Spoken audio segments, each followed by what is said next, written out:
Mohammad 570 E the 8th of June 632 ई इस्लाम के संस्थापक थे। इस्लामिक मान्यता के अनुसार वह एक पैगंबर और ईश्वर के संदेशवाहक थे, जिन्हें इस्लाम के पैगंबर भी कहते हैं, जो पहले आदम, इब्राहिम, मूसा, ईसा, यीशु और अन्य पैगंबर द्वारा प्रचारित एक ईश्वरवादी शिक्षाओं को प्रस्तुत करने और पुष्टि करने के लिए भेजे गए थे। हजरत मोहम्मद की जीवनी, बायोग्राफी ऑफ हजरत मोहम्मद इन हिंदी। हजरत मोहम्मद की जीवनी, बायोग्राफी ऑफ हजरत मोहम्मद इन हिंदी। 1. प्रस्तावना। 2. जन्म परिचय। 3. कुरान के धार्मिक सिद्धांत। 4. उनके चमत्कार। 5. उपसंहार। 1. प्रस्तावना। मुस्लिम धर्म के प्रवर्तक हजरत मोहम्मद माने जाते हैं, जिन्होंने अपनी धार्मिक सहिष्णुता एवं श्रेष्ठ चारित्रिक गुणों से इस धर्म को एक महान धर्म के रूप में प्रतिष्ठित किया था। मानवीय आधार पर इस धर्म की स्थापना करके उन्होंने आपसी सद्भाव और मैत्री का संदेश दिया था। सभी मनुष्यों को ईश्वर की संतान बताते हुए उन्होंने धार्मिक सद्भाव व एकता का पाठ पढ़ाया। 2. जन्म परिचय।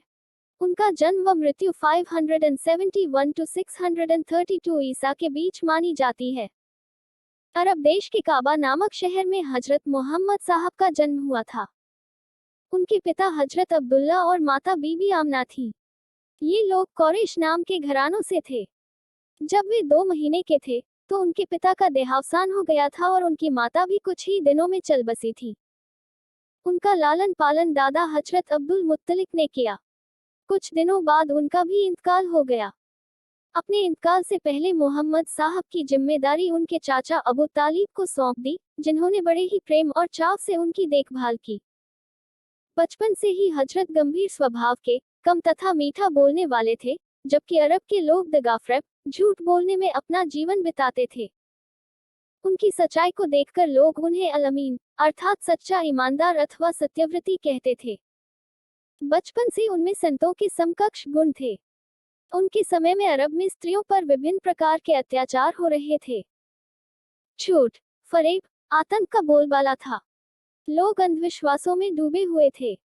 बड़े होने पर मोहम्मद साहब ने रोजगार, व्यापार करने का कार्य शुरू किया। धंधे में ईमानदारी पर उन्हें बेहद विश्वास था।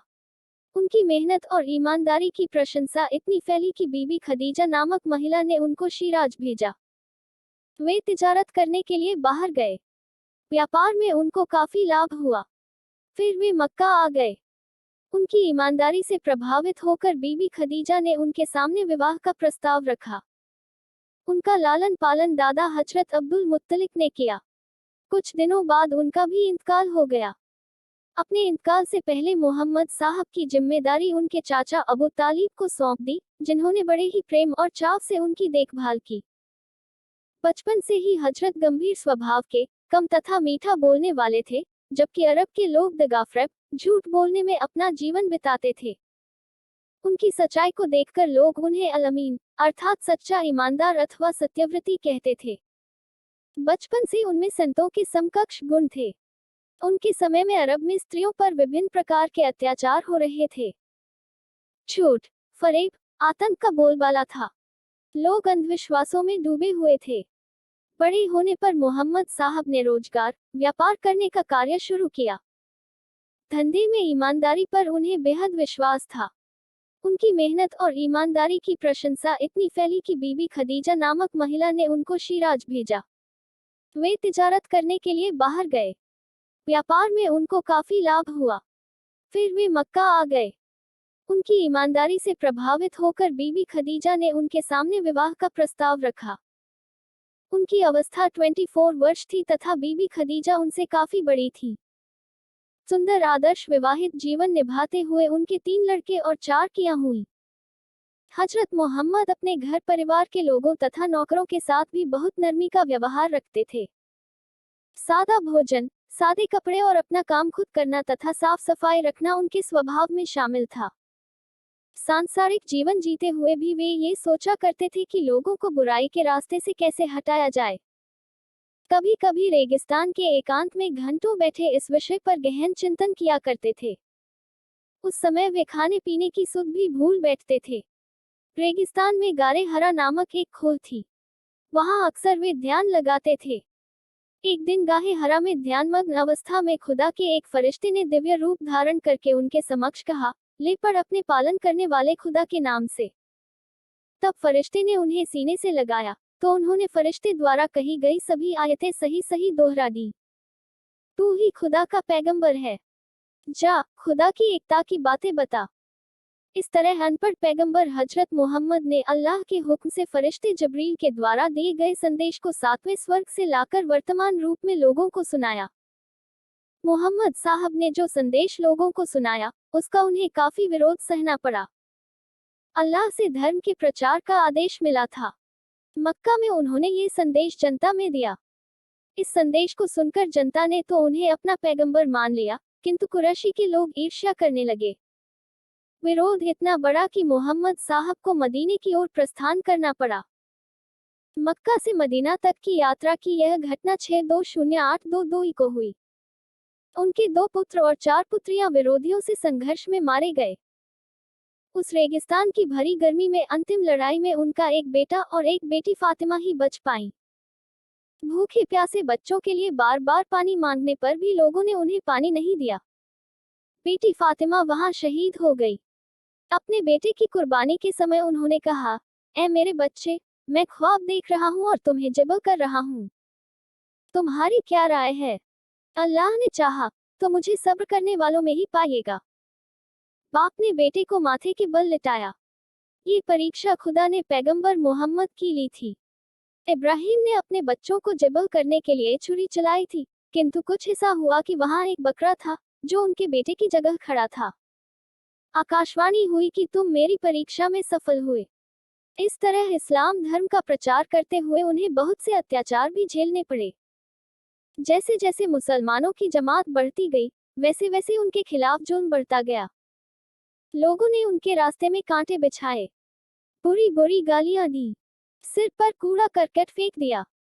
नमाज पढ़ते समय उनकी गर्दन पर पाखाना तक रख दिया जाता था। अरब की जलती रेत पर लिटाकर सीने पर भारी तपे चट्टान तब तक उनके अनुयायियों पर भी लादे जाते जब तक वे मर नहीं जाते। कई आदमियों के टुकड़े टुकड़े कर डाले। जुल्म सहकर भी उनके साथी नए धर्म पर दृढ़ता से डटे रहे।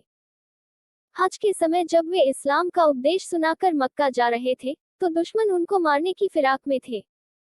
वहां से 52 वर्ष की अवस्था में जब वे मदीना पहुंचे, तो मक्के में रहने वाले उनके विरोधियों ने मदीने पर हमला कर दिया। सुलह की कोशिश के बाद भी लड़ाई छिड़ी और घमासान युद्ध हुआ। करबले के मैदान में उनके नवासे ने शहादत पाई। करबला की जंग में अपने 72 साथियों के साथ लड़ते हुए उन्होंने जालिमों से समझौता नहीं किया।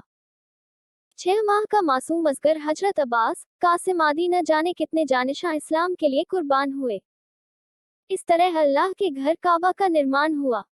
1,24,000 मुसलमानों के साथ हज गए।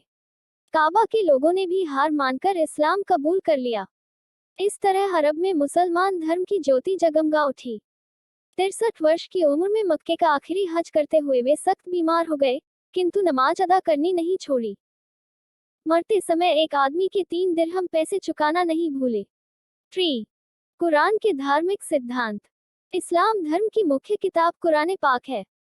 यह आज से 1400 वर्ष पहले लिखी गई थी।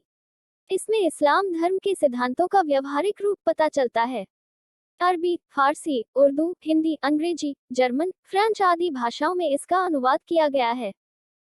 कुरान में हजरत मोहम्मद साहब की आयतें लिखी गई हैं। ये पुस्तक पैगंबर साहब तथा उनके चेलों के द्वारा 23 वर्षों में खुदा की सुनी हुई आकाशवाणी के आधार पर कुरान में उतारी गई। ये पुस्तक इस्लाम की बुनियाद है। इस धर्म के मुख्य सिद्धांतों में ईश्वर की एकता, भाईचारा रखना, स्त्रियों और गुलामों की मदद करना, दिन में 5 बार मक्के की ओर मुंह करके नमाज पढ़ना, शुक्रवार के दिन सामूहिक रूप से नमाज में भाग लेना, अपनी आमदनी का 2.5% हिस्सा दान देना, जीवन में एक बार हज जाना प्रमुख रूप से हैं।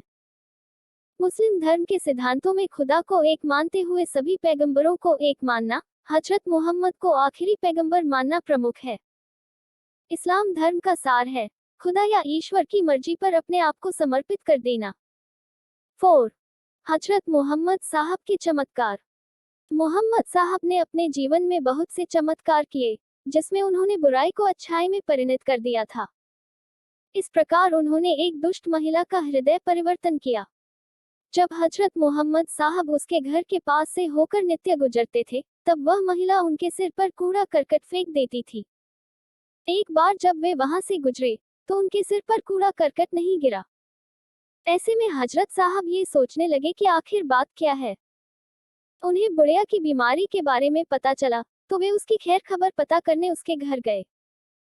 मोहम्मद साहब का इतना अच्छा बर्ताव देखकर बुढ़िया इस कदर लज्जित हुई कि उसने मुसलमान धर्म ग्रहण कर लिया। उसका नाम अजमत था। इस तरह बदर के युद्ध में अनेक कुरैश युवक मोहम्मद का सिर काटकर लाने का संकल्प कर चुके थे। दासुर नामक एक कुरैशी जब पेड़ के नीचे सोए हुए हजरत मोहम्मद पर चुपके से हमला करने के प्रयास में था, तब अचानक हजरत के मुख से अल्लाह का ऐसा स्वर निकला कि दासुर उनके पैरों पर गिर पड़ा और उनका शिष्य बन गया। एक उद्दंड व्यक्ति उनके घर इस आशय से आया था कि वह हजरत को पूरी तरह से परेशान करके छोड़ेगा। इसलिए उसने इतना खाना खाया कि हजरत तो क्या, घर के किसी भी सदस्य के लिए खाना नहीं बचा। सभी भूखे पेट ही सो गए थे। इधर अधिक खाना खा लेने की वजह से उस व्यक्ति को इतनी अधिक बदहजमी हुई कि उसने सोते सोते ही बिस्तर खराब कर दिया। उसके बाद वह उस स्थान से भाग खड़ा हुआ। सुबह जब हजरत साहब उसके कमरे में गए, तो उन्हें वह व्यक्ति नदारद मिला। कमरे की ऐसी बुरी दशा देखकर वे कमरे की सफाई में लग गए।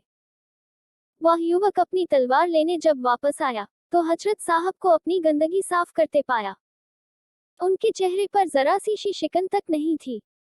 वह उद्दंड युवक शर्मिंदा होकर उनके चरणों पर गिर पड़ा और अपने किए की माफी मांगी। 5 उपसंहार।